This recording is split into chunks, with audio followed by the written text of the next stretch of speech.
Professor, what do you make of Senator Robin Padilla's interjections in the trial? Recently, he used an example of national heroes that they use aliases. No, so how could Senator Robin Padilla's controversial line of questioning affect the public perception of the trial?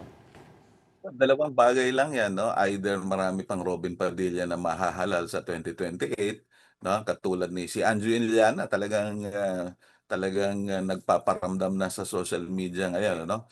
At, sabi ko nga sa post ko, makikita mo yung, pattern 'no, when it comes to Duterte, allied public figures 'no, talagang, mapapansin mo that there is something common with, Anjo Iliana, with, Philip Salvador and so on so nasa sa inyo po 'yun 'no, mga kababayan kung, gusto niyong bumoto ng gano'n.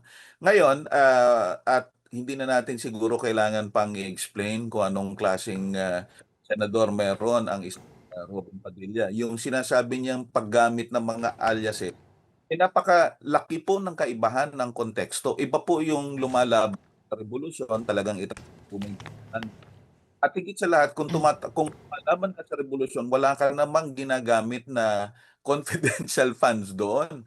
Lalong-lalo na yung ini-insist niyang Marcial Bonifacio, wala po sa puwesto ang yumaong Senador Ninoy Aquino 'no, nung siya ay umuwi sa Pilipinas at pinaslang 'no? Kaya yung paggamit niya ng, alias ay, walang kinalaman doon sa paggamit ng confidential funds.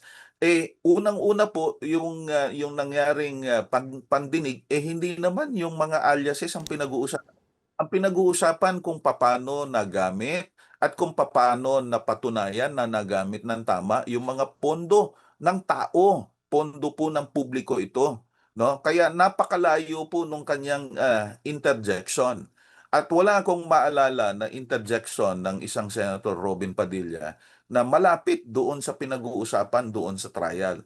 Kaya, nasa sa inyo po 'yon kung gusto pa ninyong bumoto tulad niya 'no, pagdating ng halalan. Kasi ganito ang aasahan nating klase ang tawag dito, panunungkulan lalong-lalo na sa isang napakaimportanteng, papel ng isang, huwes sa impeachment trial.